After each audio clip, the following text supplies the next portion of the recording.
Et on parle encore de la liberté chrétienne. Peut-être vous vous dites, pourquoi on en parle encore?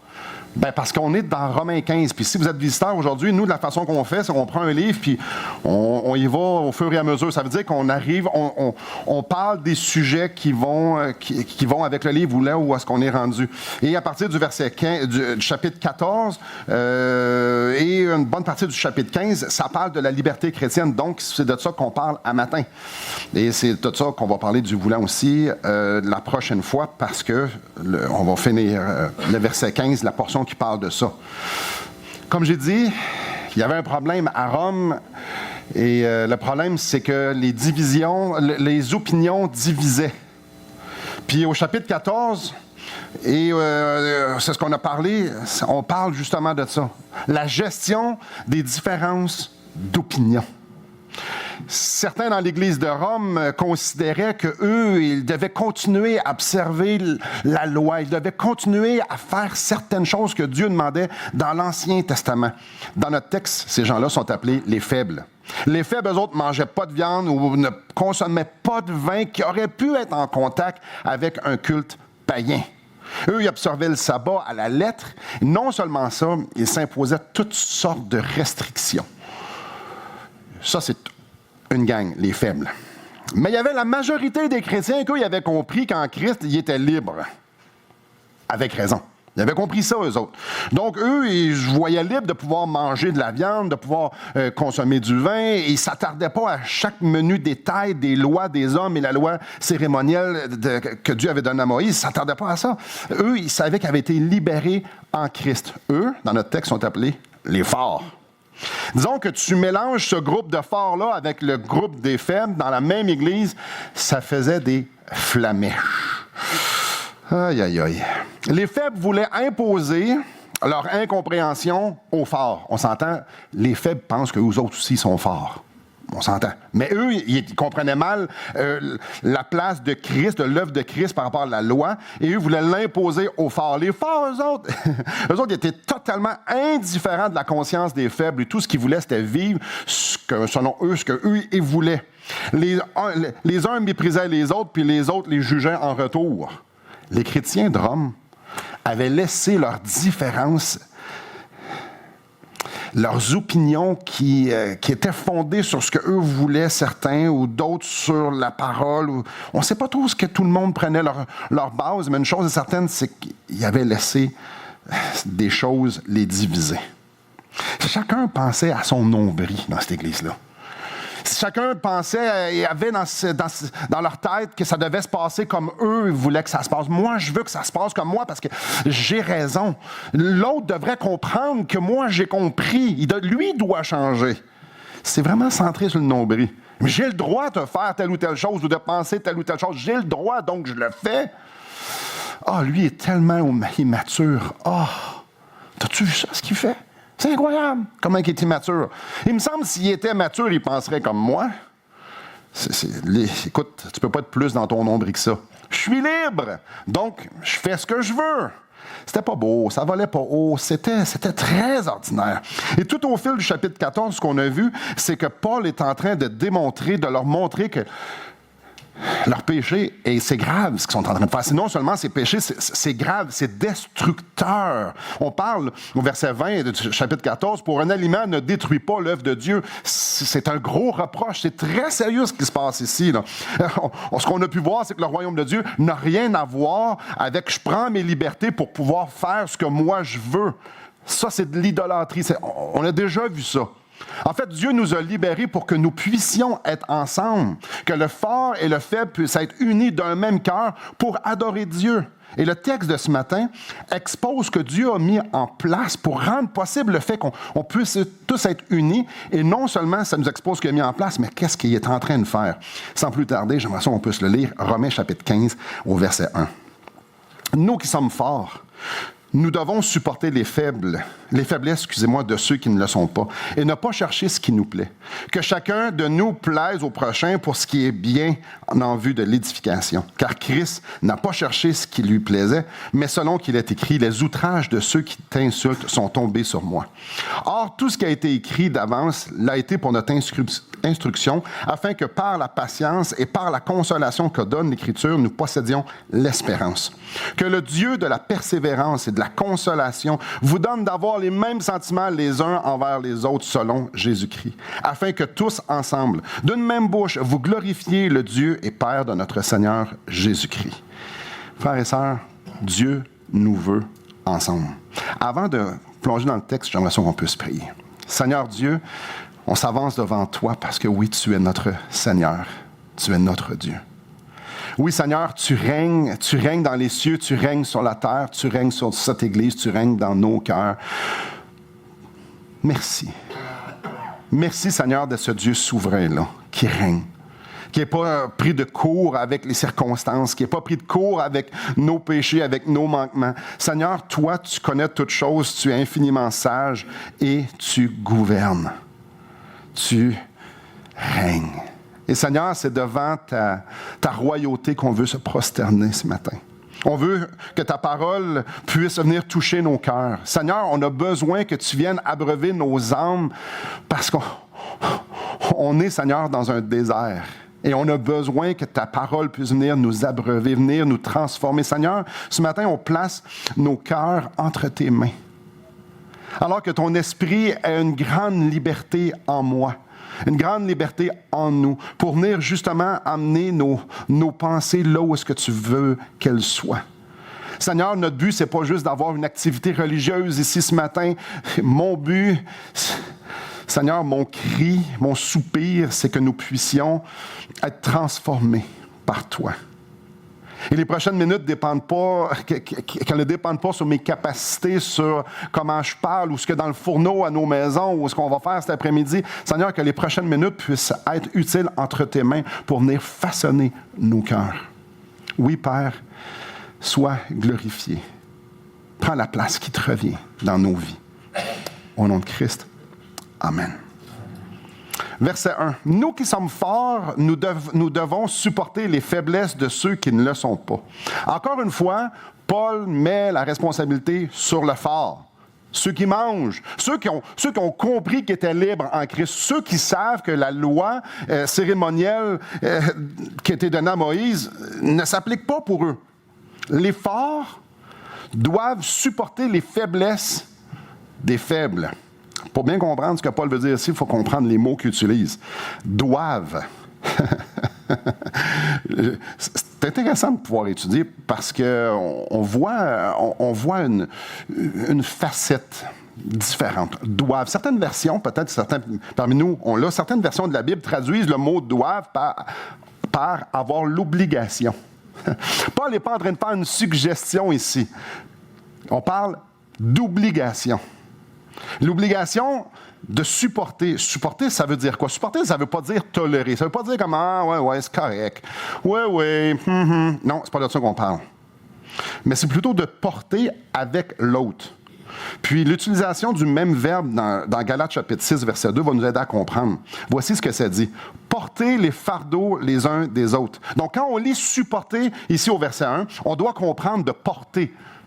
Pas juste tolérer. Pas endurer, mais bien porter. Ça nous parle ici de supporter les faiblesses. C'est quoi ça, les faiblesses? Bien, c'est les faiblesses des faibles. Donc, c'est ce qu'ils pensent, puis c'est de la façon qu'ils agissent à cause qu'ils sont faibles, à cause qu'ils n'ont pas compris la liberté en Christ. Bien, il faut les supporter. Donc, il faut porter avec ça. Les forts doivent supporter les faiblesses des faibles. En d'autres mots, ceux qui sont libres, ceux qui sont forts ont l'obligation. On n'aime pas ça, ce mot-là, hein? Ont l'obligation d'accepter de vivre avec la façon que les autres vivent, avec la façon que les autres pensent. Ceux qui ne comprennent pas, là. Donc, le fort, il est obligé d'accepter de vivre en fonction du faible. Obligé. OK. Dans l'Église de Christ, on vit en fonction de la conscience du faible. Paul ne demande pas que les forts pensent comme les faibles. C'est pas ça qu'il est en train de dire ici. Mais bien de faire tout ce qui est nécessaire pour que le faible se sente accepté, pour que le faible se sente respecté dans ses opinions, pour que le faible sache qu'il est infiniment aimé de ses frères et sœurs, Donc, vis en fonction de ça. Puis comme si ce n'était pas assez, il l'a dit d'une façon positive, et il l'amène aussi d'une façon négative. La fin du verset 15. Donc, je suis obligé de porter la façon de vivre des faibles, parce que si je ne le fais pas, je cherche ce qui me plaît. La fin du verset 15 ici. OK, si je ne suis pas prêt à vivre en fonction du faible, je cherche ce qui me plaît. Continuons, verset 2. Que chacun de nous plaise au prochain pour ce qui est bien en vue de l'édification. Chacun de nous, là, on vient de changer, il s'adresse aux forts, puis il s'adresse aux faibles. Donc, l'un comme l'autre devrait avoir comme but de plaire aux autres. Donc, le faible devrait vouloir plaire aux forts, puis le fort devrait devoir plaire aux faibles. Avouons que c'est pas dans notre culture. Normalement, on désire être confortable, on désire être bien, on désire qu'on soit respecté. Ici, c'est tout à fait le contraire. C'est pas centre-toi sur toi. Au contraire, ça, c'est faire ce qui te plaît. C'est vraiment, va plaire aux autres. Ma façon, ce que je devrais chercher, c'est de plaire aux autres.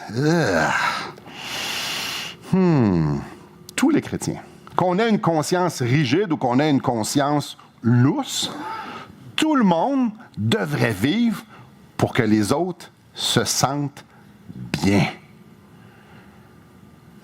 Meurs à toi-même pour l'autre. Oh, mais Simon, c'est parce que l'autre ne comprend pas. Et l'autre de dire, oh, mais Simon, l'autre ne comprend pas. C'est là que ça devient difficile. Mais c'est notre obligation. C'est juste une petite obligation ici. Dans l'Église de Christ, l'autre passe avant toi. C'est comme ça qu'on construit. C'est comme ça que Christ construit son Église. La preuve, verset 3. Car Christ n'a pas cherché ce qui lui plaisait, mais selon qu'il est écrit, les outrages de ceux qui t'insultent sont tombés sur moi. Le but éternel de Dieu, c'est d'unir ses ennemis avec lui. Le but éternel de Dieu, c'est de sauver des pécheurs, les unir à lui. Et pour que ça puisse arriver, Jésus devait mettre sa liberté au profit de ce but glorieux-là. Il devait porter la condamnation de nos péchés. Il devait porter la condamnation de ceux qui outrageaient Dieu pour que le but de Dieu d'unir tout le monde à lui puisse arriver. Volontairement, il s'est offert lui-même. Volontairement, Jésus a souffert aux mains des pécheurs parce qu'il ne cherchait pas ce qui lui plaisait. Dans le jardin de Gethsémani, alors que bientôt il va être pris, il va subir les pires atrocités, lui le juste, lui qui n'a jamais péché, il fait ça pour les injustes. Dans le jardin de Gethsémani, il dit non pas ma volonté, mais la tienne. Il ne cherchait pas ce qui lui plaisait. Ce que Christ avait en tête, c'était l'édification. Ce que Christ avait en tête, c'est d'unir le pécheur avec Dieu. Unir le pécheur, qu'il soit faible ou qu'il soit fort, ça n'a pas d'importance. Le but, c'était d'unir les pécheurs à Dieu. Le but, c'était que nous puissions former un dans eux, la Trinité, ou Dieu, qu'on puisse tous être un ensemble. Jean 17, quand Jésus s'adresse à son Père, il parle de ça. Je vous le lis et ça ne peut pas être plus clair. Afin que tous soient un, au verset 21. Comme toi, Père, tu es en moi, et comme je suis en toi. Afin qu'eux aussi soient un en nous. Vous allez voir, le terme « un » revient. Pour que le monde croie que tu m'as envoyé, je leur ai donné la gloire que tu m'as donnée afin qu'ils soient un, comme nous sommes un. Moi en eux et toi en moi, afin qu'ils soient parfaitement un et que le monde connaisse que tu m'as envoyé et que tu les as aimés comme tu m'as aimé. Le but de Christ ne peut pas être plus clair que dans Jean 17, qu'il soit parfaitement un. Jésus en croix, c'est l'exemple parfait de quelqu'un qui ne cherche pas ce qui lui plaît pour que d'autres puissent profiter, pour que d'autres puissent goûter, pour que Dieu puisse faire éclater sa gloire. Jésus, c'est l'exemple parfait.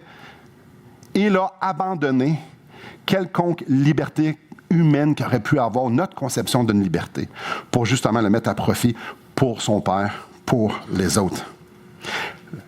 Je considère que probablement le mot le plus important des 3 premiers versets, c'est le car du verset 3. Le car, il y a une transition. Je dois Je suis obligé de vivre en fonction de l'édification, car à cause, c'est ça que l'exemple de Christ, c'est ça que Christ nous a donné comme exemple. Donc, je suis obligé à cause que c'est exactement ce que Christ a fait. Dans le royaume de Dieu, c'est de même ça marche. Verset 17 du chapitre 14. Car le royaume de Dieu, ce n'est pas le manger et le boire, donc ce n'est pas de prendre ses libertés pour pouvoir faire ce que ça nous tente de faire. Non, mais le royaume de Dieu, c'est la justice, la paix et la joie par le Saint-Esprit. C'est de même ça marche dans le royaume de Dieu. Donc, on est obligé, parce que Christ fait chair, est venu nous montrer que dans la famille de Dieu, on pense aux autres avant de penser à soi.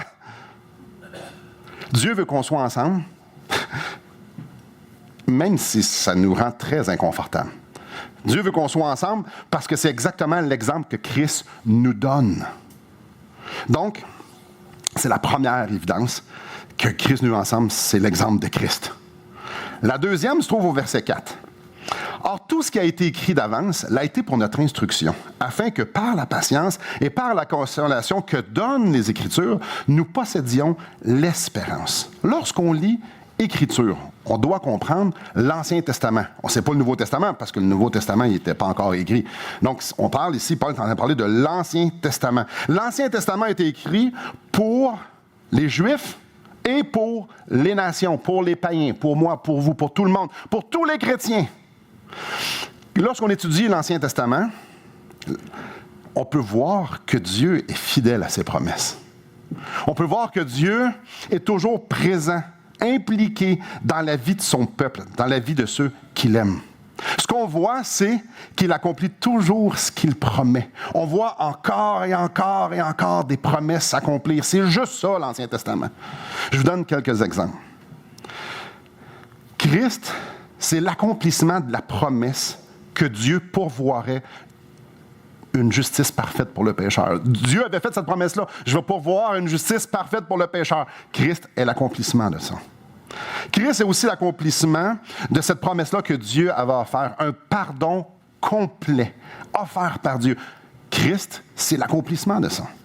Christ est aussi l'accomplissement du salut éternel qui était promis à quiconque était pour croire. Christ est encore l'accomplissement.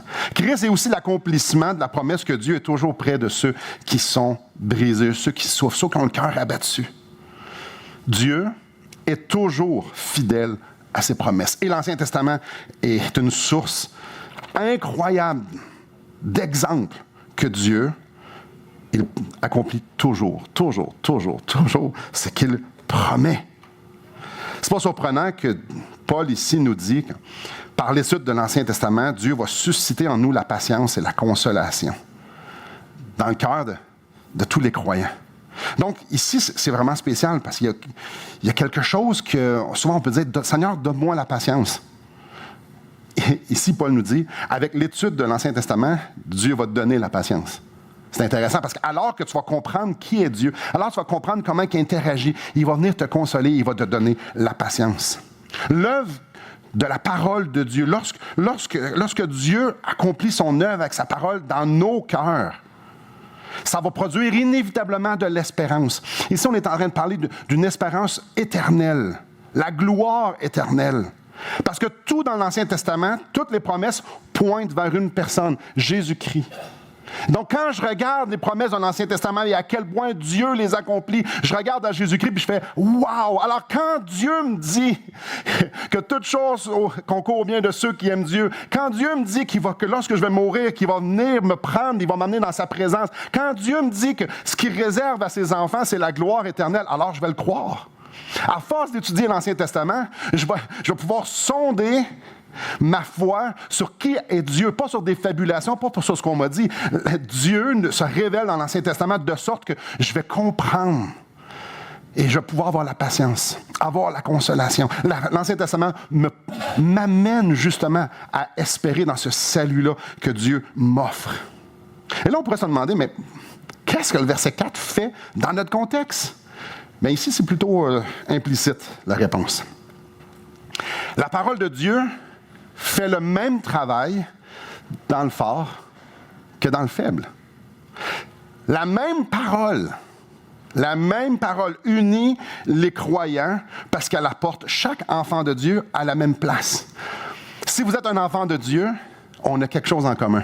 Nous avons tous l'espoir de la vie éternelle. Je vous écris ces choses afin que vous sachiez que vous avez la vie éternelle, vous qui croyez au nom du Fils de Dieu. Donc, si vous croyez au Fils de Dieu, si vous croyez que Christ a pris la peine de vos péchés, alors on a quelque chose en commun. L'espoir de la vie éternelle. Qu'on soit fort, qu'on soit faible, qu'on soit nouveau chrétien, que ça fait 600 ans qu'on est sauvé, frères et sœurs, on a une chose en commun. On espère toute une chose, la même, d'être unis à Christ. Dieu nous veut ensemble. Parce que la Bible amène tous les chrétiens à la même place. Avoir hâte de voir leur Sauveur. Ça, c'est un point commun. La Bible fait ça. La Bible amène du monde de toute croyance, tout acabit, toute démographie, tout ce que vous voulez, puis les amène à genoux devant Christ en disant « J'ai tellement hâte de te voir ». N'est-ce pas exceptionnel? La Bible est un outil entre les mains de Dieu pour nous unir. La troisième évidence que Dieu nous veut ensemble se trouve au verset 5. Que le Dieu de la persévérance et de la consolation vous donne d'avoir les mêmes sentiments les uns envers les autres selon Jésus-Christ. Dans les versets 5 à 6, Paul n'enseigne pas directement. Plutôt, il leur partage ce qu'il prie pour eux. C'est une prière, versets 5 et 6. Voici ce que je prie pour eux. Paul appelle Dieu le Dieu de la persévérance et de la consolation. Ça veut dire que pour Paul, il reconnaît que la persévérance et la consolation viennent de Dieu. C'est une belle suite à partir du verset 4. Au verset 4, on l'a lu, c'est Dieu qui le produit. Dieu donne, ici à la fin, et par la consolation que donne l'Écriture. C'est Dieu qui le donne. Et au verset 5, c'est un peu la même chose. La consolation que vous donne d'avoir les mêmes sentiments. C'est Dieu qui le donne. Paul est convaincu que les meilleurs efforts des Romains pour qu'ils puissent être unis ne seront jamais suffisants. L'unité de l'Église de Christ n'est pas entre les mains des croyants. C'est pas à nous d'échafauder quelque chose qui ressemble à de l'unité. Non, pas du tout. C'est Dieu qui le produit. Dieu doit intervenir. L'unité, c'est Dieu qui la donne. C'est Dieu qui la donne. Puis comme on l'a vu au verset 4, le travail que Dieu fait pour nous unir, c'est un travail qu'il fait dans chacune de nos vies. L'unité d'une Église commence dans le cœur de chaque croyant. Ça se fait dans chacun d'entre nous. Alors que la parole de Dieu prend racine dans mon cœur, alors que Dieu est en train de me transformer par sa parole, en train de me transformer en l'image de Christ, bien, il vient aussi ce désir-là de marcher main dans la main avec ceux avec lesquels il m'a placé, de marcher main dans la main avec mes frères, avec mes sœurs. Donc, Dieu produit ce désir-là de vouloir être uni alors que la parole de Dieu devient efficace dans ma vie. Ça nous parle ici d'avoir les mêmes sentiments les uns envers les autres. Grosso modo, ça implique d'être unis, ça implique d'être en harmonie. Quand ça nous parle selon Jésus-Christ, ici, Paul est en train d'évoquer d'avoir le même cœur que Jésus. Paul n'est pas en train de prier pour que ses frères et sœurs soient unanimes sur les choses qui les divisent. Il n'est pas en train de prier que les faibles comprennent enfin. Ils sont slow, eux autres ne comprennent pas. Non, Paul est en train de prier ici pour que Dieu apporte ses frères et sœurs à avoir la même vision que Jésus avait, celle qu'on vient de voir au verset 1. Dieu nous veut réellement ensemble parce que c'est lui qui a produit l'harmonie. Dieu nous veut réellement ensemble parce que c'est lui qui donne l'unité dans une Église. Il la donne au travers de chaque membre, du travail de chaque membre de l'Église. La quatrième évidence que Dieu nous veut ensemble est au verset 6. Afin que tous ensemble, d'une seule bouche, vous glorifiez le Dieu et Père de notre Seigneur Jésus-Christ. Une seule bouche, c'est synonyme, on va le voir ailleurs, d'avoir un même sentiment, d'avoir le même cœur, le même âme, une même pensée. Ça veut dire passablement les mêmes choses. C'est-à-dire d'être unis dans notre vision, dans nos désirs. Et ça met une seule bouche. met en lumière ce qu'il veut dire dans le « ensemble ». Parce qu'il dit ici, afin que tous ensemble, d'une seule bouche. Donc, le but n'est pas d'être tous ensemble dans une même pièce. L'unité, ce n'est pas d'avoir un groupe de personnes qui sont assis ensemble dans une même pièce qui font à peu près les mêmes choses. Pas ça du tout. L'unité ici, d'être ensemble, d'une même bouche, parle d'avoir les mêmes dispositions, de vouloir la même chose, d'avoir ce brûlant désir d'avancer ensemble. Le ensemble d'une seule bouche, c'est comme s'il y avait une personne et on avance selon ce que cette personne-là veut. Et c'est qui cette personne-là? Christ. Afin que, vous le voyez-vous au début du verset 6? Afin que. La raison pourquoi Paul fait cette prière-là, c'est pour que ses frères et sœurs puissent glorifier Dieu. Et suivez bien ça ici. Sans l'unité dans l'Église, Dieu n'est pas glorifié. Il faut faire ça afin qu'on puisse glorifier.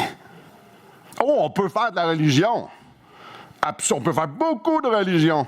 Mais l'unité est essentielle pour que nous puissions honorer Dieu.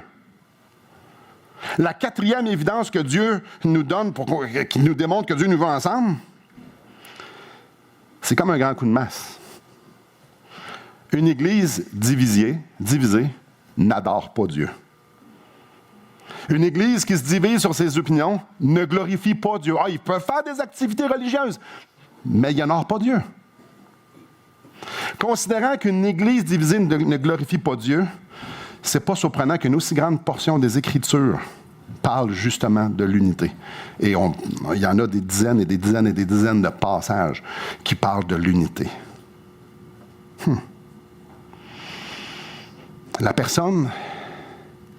La vision de la personne, c'est Christ. Christ est l'exemple au verset 3. Car Christ n'a pas cherché ce qui lui plaisait, mais selon qu'il est écrit, les outrages de ceux qui t'insultent sont tombés sur moi. Alors l'Église glorifie Dieu alors qu'on se joint à Jésus, qu'on dit la gloire de Dieu et les besoins des autres, le bien-être des autres est plus important que ce que moi je pense, ce que moi je veux.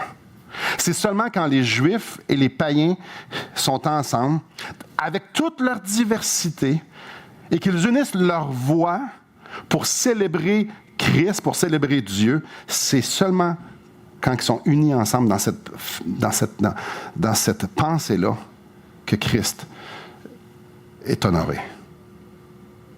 Wow! Avouez que ça parle fort. Ça parle fort parce que la liberté chrétienne, vue selon Romains 14, c'est complètement à l'inverse de ce que mon cœur désire. C'est spécial parce que c'est tellement pas naturel de se mêler de ses affaires et de mettre notre vie au profit des autres. C'est pas naturel, mais là, ici, on est en train de voir, c'est ça l'œuvre de Dieu. Si je fais pas ça, si je contribue pas à ça, je suis pas en train d'honorer Dieu, je suis pas en train de glorifier Dieu. En fait, chapitre 15, 1 à 6, des versets 1 à 6, Dieu est en train de nous dire ce qu'il fait dans les coulisses. Dieu est en train de travailler dans chacune de nos vies individuellement. Il est en train, par sa parole, il est en train de produire Christ, le caractère de Christ en dedans de nous. Il est en train de nous apporter à la place de chérir les autres avec qui on est. C'est ça que Dieu est en train de faire. Il veut nous apporter à la place qu'on va tellement chérir les autres qu'on ne va rien trouver qui va pouvoir nous diviser parce que c'est pas ça qui va être important. L'important, c'est que les autres se sentent bien. Dieu veut qu'on le glorifie par notre unité, par notre volonté commune à faire passer son royaume avant le nôtre, comme Jésus. Ça, c'est le plan pour l'Église de Christ. C'est ça le plan. Dieu est en train de travailler dans chacun d'entre nous dans ce sens-là. Donc, moi, il ne travaille pas dans ce sens-là. Ouais, il nous dit qu'il travaille dans ce sens-là. Ça ne veut pas dire que pas parce que tu ne l'entends pas, puis tu ne le vois pas, qu'il ne le fait pas. Il nous dit que c'est ça qu'il va faire. En fait, Dieu a enlevé tous les obstacles en Christ qui nous divisent. Toutes les choses qui pourraient être un obstacle pour qu'on puisse marcher main dans la main pour sa gloire, toutes ces choses-là ont été enlevées Parce que maintenant, il n'y a plus devant Dieu d'hommes, femmes, de riches, de pauvres, d'esclaves ou de libres. Non, on est tous égaux en Christ. On est tous unis sous la bannière de Christ. Donc, lui, il a enlevé tous les obstacles. Ça se peut-tu que nous, on remette des bûches et on remette des trucs dans le chemin pour justement se protéger? Oui. Oui. Dieu a tout fait pour qu'on soit unis et a tout fait pour qu'on soit en harmonie. Et là, je nous pose la question.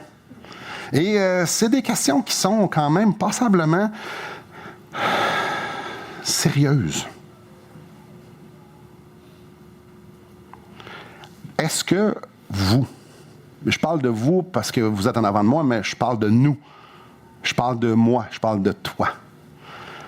Est-ce qu'on a remis des choses qui mettent un obstacle entre moi et l'autre? Dieu les a enlevés. Dieu, on est tous égaux et il n'y a rien entre nous, dans les faits, qui pourrait nous séparer. Est-ce que moi, j'ai décidé qu'il y aurait des choses qui nous séparent? Oh. Est-ce qu'il y a des sujets que tu ou que je juge les autres? Non, moi, je ne juge pas. Non, je ne juge pas en tout. Non, Simon, je ne juge pas, moi, je ne juge pas. Non. Comment, il a encore fait ça, lui? Aïe. Chérie, t'as-tu vu ça, ce qu'il a fait encore? Il a encore changé de char. Est-ce qu'il dépense mal son argent? Ouais, juger. Ça, c'est juger. En tout cas, lui, de la façon qu'il parle à sa femme, ça, c'est juger. En tout cas, de la façon qu'il s'habille, ça n'honore pas Dieu. Ça, c'est juger. Y a-tu des sujets qu'on juge les autres? Mais là, la liste, là, ce que j'en ai dans ma tête, on n'est plus d'un rose, là. Est-ce qu'il y a des sujets où est-ce que je regarde l'autre de haut, puis j'aimerais tellement ça qu'il comprenne ce que moi j'ai compris? Donc, est-ce qu'il y a ma 28e question, c'est est-ce qu'il y a des choses que les autres font ou une façon de penser que les autres ont qui produit en moi du mépris? Ah non, c'est un gros mot, mépris, hein? Regardez au verset 3 du chapitre 14. Que celui qui mange, donc le fort, ne méprise pas celui qui ne mange pas. Et que celui qui ne mange pas, le faible, ne juge pas celui qui mange. Donc, c'est possible de mépriser. Un chrétien, ça peut mépriser. Et le fort peut mépriser, parce que le fort qui méprise, il est peut-être fort dans ses libertés, mais il est immature en Christ, par exemple. Mais ça peut tout nous arriver. Mépriser. Quelques exemples ici. Ça va vraiment beaucoup avec le jugement.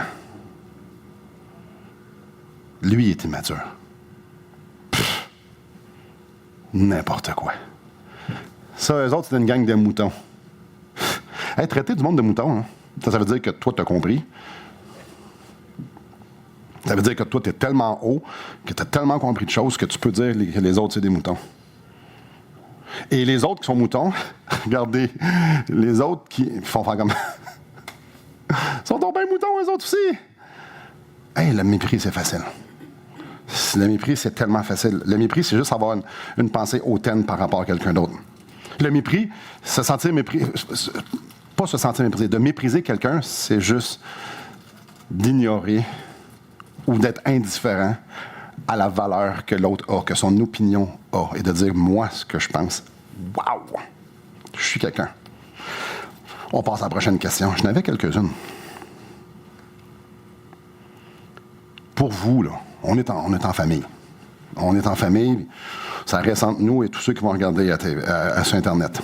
Une couple de centaines de personnes par semaine.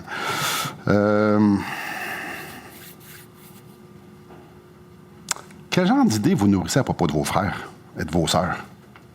Qu'est-ce que je veux dire par là? Vous, quand vous regardez vos frères et vos sœurs, est-ce que vous êtes en train de dire « cette personne-là, c'est un bien-aimé de Dieu ».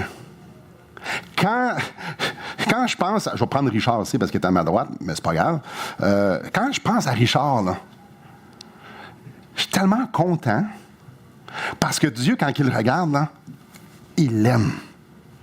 Christ est mort pour lui, puis c'est un bien-aimé. Et là, moi, je suis tellement content, on va passer l'éternité ensemble. J'espère qu'un fumoir au ciel. On va être proche, moi et Richard va être proche du fumoir, c'est sûr, s'il y en a un. Parce qu'on va manger de la viande. Mais bon, je continue. Ça nous dit au verset 21, chapitre 14, qu'il est bien de ne pas manger de viande. Bon, désolé les véganes, je mange la viande. Mais quand je pense à Richard, là, il est tellement essentiel à ma vie parce que je suis incomplet sans Richard. Parce que Dieu lui a mis des qualités, lui a mis des dons, lui a mis plein de choses puis que moi, je n'ai pas nécessairement. Donc, j'ai besoin de lui. Lui, il voit des choses que moi, je ne vois pas. Il voit une autre perspective sur à peu près tout. Donc, une chance qui est dans ma vie, Seigneur, parce que si je ne l'avais pas dans ma vie, je serais toujours biaisé puis je penserais que j'aurais toujours raison. Non, Richard, tu l'as mis dans ma vie pour me reprendre, pour pouvoir compléter ma vision des choses. Oh, combien que je suis content. Est-ce que c'est comme ça qu'on pense avec de nos frères et nos sœurs? Ou bien non? Richard est tellement différent de moi. Il se peigne différemment, il mange différemment, il s'habille différemment, il pense différent. Ah, la liste est longue, les différences entre moi et Richard. J'ai de la misère à voir qu'est-ce qu'on a en commun. Ben, oui, Jésus, je comprends bien, mais qu'est-ce qu'on nourrit quand on pense à nos frères et à nos sœurs? À quel point que Dieu est bon parce qu'il l'a mis dans notre vie, ou plutôt à quel point qu'il est différent ou elle est différente de nous? Bref, toutes ces questions-là pour nous emmener à une autre question. Est-ce que je suis en train de travailler contre ce que Dieu est en train de faire? C'est-à-dire de changer mon cœur pour que je puisse chérir mes frères et sœurs assez pour que je ne laisse rien nous diviser et que je puisse célébrer avec eux d'une même bouche son nom? Est-ce que je travaille dans le même sens que Dieu ou je travaille contre lui? Est-ce que je travaille avec celui qui veut qui travaille pour qu'on soit en harmonie et unis? Est-ce que je travaille avec lui en me repentant parce que je juge puis je mébrise, puis en disant, Seigneur, je vais m'exposer à la parole de Dieu parce que par elle, tu me transformes? Est-ce que je suis disposé que Dieu m'utilise pour être un artisan de paix et un artisan de rassembleur? Ou ben non, je travaille contre lui. Puis je suis juste en train de me bâtir une tour d'ivoire dans mon propre royaume puis dire, moi, je l'ai l'affaire. En conclusion, la liberté chrétienne, jamais devrait être comprise pour le chrétien que c'est de faire ce que je veux parce que je suis libre. La liberté chrétienne, Christ l'exemplifie en ne cherchant pas ce qui lui plaisait, mais plutôt en prenant notre condamnation devant le juste juge pour que nous puissions être unis à lui. Bref, la liberté chrétienne devrait être mise à profit, investie pour édifier, pour que Dieu puisse l'utiliser à construire, bâtir, solidifier son Église. Est-ce que moi, je suis prêt à abandonner cette fausse idée-là que la liberté chrétienne, ça veut dire que je peux faire ce que je veux? Que c'est une licence pour pouvoir me goinfrer dans peu importe ce que c'est dans mes pensées, là. Est-ce que je suis prêt à abandonner cette fausse idée-là, qui n'est plus ni moins d'idolâtrie? Est-ce que je suis prêt à abandonner cette fausse idée-là de la vie chrétienne, de la liberté chrétienne, en sorte que je puisse agir et vivre pour le faible? Ça, c'est une grosse question. Est-ce que je suis prêt à vivre pour que tout le monde soit considéré autour de moi? Ou bien non, c'est eux autres, il faut qu'ils m'écoutent, ou c'est moi, il faut qu'ils écoutent? Est-ce que moi, je suis prêt à dédier ma vie, non pas à me faire un royaume confortable, non pas à ce que les gens soient conformes à ce que je pense, mais plutôt dédier ma vie pour que les autres se sentent considérés, que les autres se sentent aimés? Est-ce que moi, je devrais vivre de façon à ce que mes frères et sœurs puissent se sentir respectés là où ils sont? Est-ce que je suis prêt à abandonner la fausse idée de la liberté chrétienne que c'est vivre pour moi, pour vivre en fonction que mes frères et sœurs, on puisse être unis et en harmonie? Grosso modo, c'est est-ce que je suis prêt à mourir à moi-même pour que Dieu triomphe dans ma vie et dans l'Église? Ou je fais wow. Moi là-dedans? Ouais, non, c'est ça. C'est ça. Est-ce que je veux que Dieu triomphe dans ma vie? Est-ce que je veux que Dieu triomphe dans notre Église? Et ça se peut que ce matin, il y ait de la résistance. Ça se peut que ce matin, vous êtes comme « Aïe, aïe, aïe, il me semble que ça va me coûter ma vie. » Vous avez bien compris. En fait, si vous n'avez pas de résistance à ce qu'on est en train de parler, vous avez mal compris. Je suis en train de parler ni plus ni moins de vivre pour les autres, pour que les autres se sentent bien, les autres qui ne comprennent pas, les autres qui pensent différemment de nous. Ma vie devrait être focalisée juste qu'ils se sentent acceptés, aimés, respectés, pour qu'on puisse célébrer. Pas pour les gagner à mon bar, non, pour qu'on puisse être à genoux devant celui qui est digne qu'on adore. C'est normal qu'on ait de la résistance. C'est normal. Si on ne comprend pas, si on pense que c'est facile, c'est parce qu'on n'a pas compris. Parce que c'est facile, je parle de Richard, je m'entends super bien avec Richard, c'est facile de me priver pour Richard. On pense pareil sur bien des sujets. Lui, c'est facile. C'est pas tout le monde que c'est facile. Là, j'essaie de regarder tout le monde pour pas que personne ne se sente visé. Tu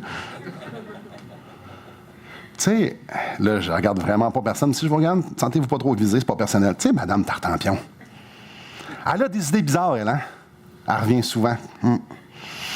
Et là, Monsieur Champion. Que dire de Monsieur Champion? Là, Simon, la fatigante du village, est en train de me dire qu'il faut que je vive pour elle. Non, moi, je dis rien. C'est ce que ça dit.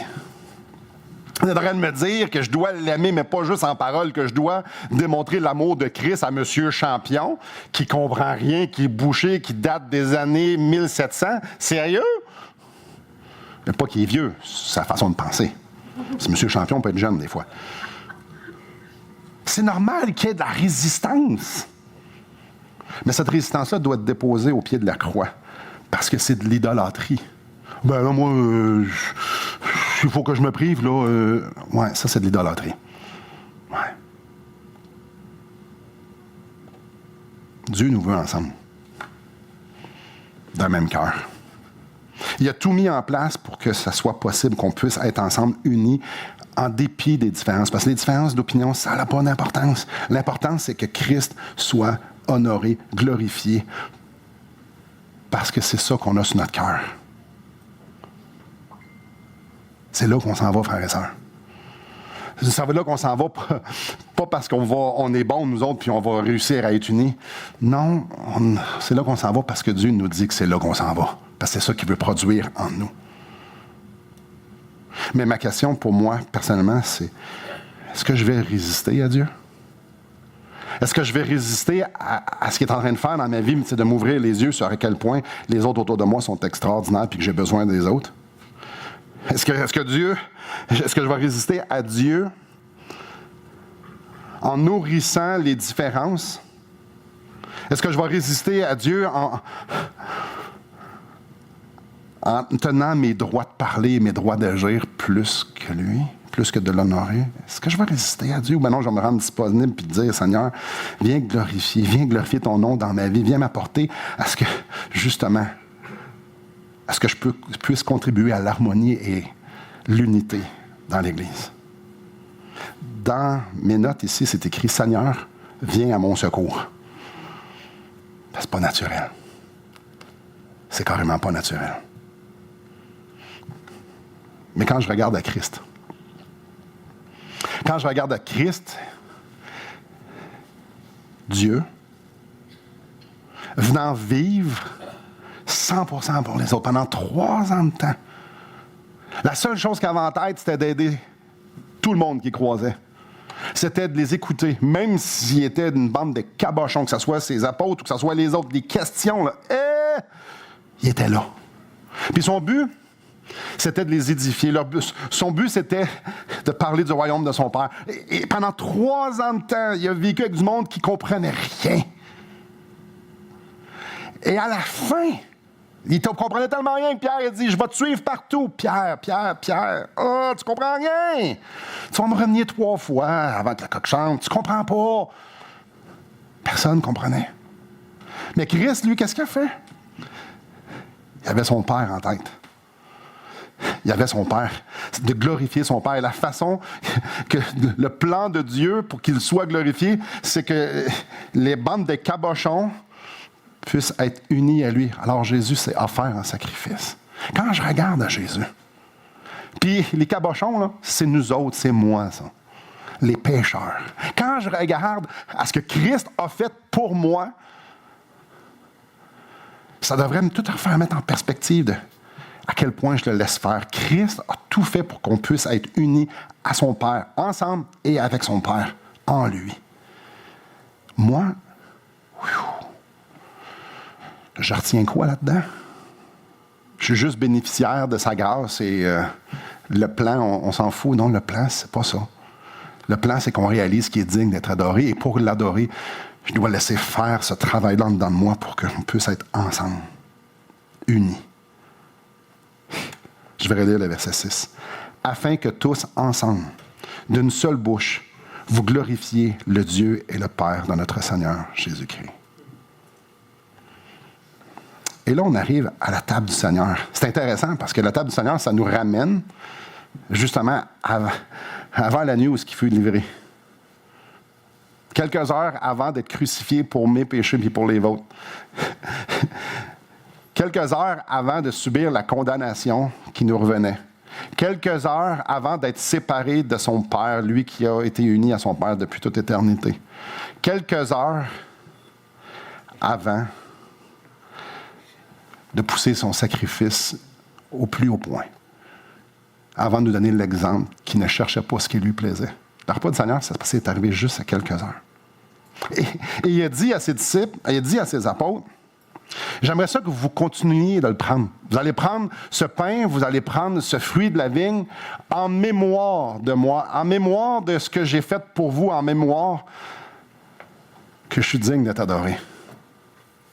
Toutes les fois que vous allez en prendre, vous allez annoncer mon retour. Vous allez annoncer votre espérance éternelle. Vous allez proclamer la foi que vous avez, que Dieu accomplit ce qu'il promet et que vous allez un jour être dans sa présence. Tous les fois que vous allez en manger. Puissant témoignage de la fidélité de Dieu dans le salut pour l'éternité. Aussi puissant témoignage qu'on comprend que Dieu nous veut ensemble. Parce qu'il dit à ses disciples, je veux que vous le fassiez, mais pas tout seul, chacun chez vous. Vous allez vous réunir ensemble. Vous allez vous réunir au point commun que vous avez, moi. Et vous allez vous rappeler qu'ensemble, je vais vous rappeler. La table du Seigneur, ça va tellement bien que ce message-ci, hein? Mais tellement bien. Parce que Dieu veut qu'on se rappelle qu'est-ce qu'il a fait pour nous, puis qu'est-ce qu'il a fait pour nous pour qu'on soit ensemble.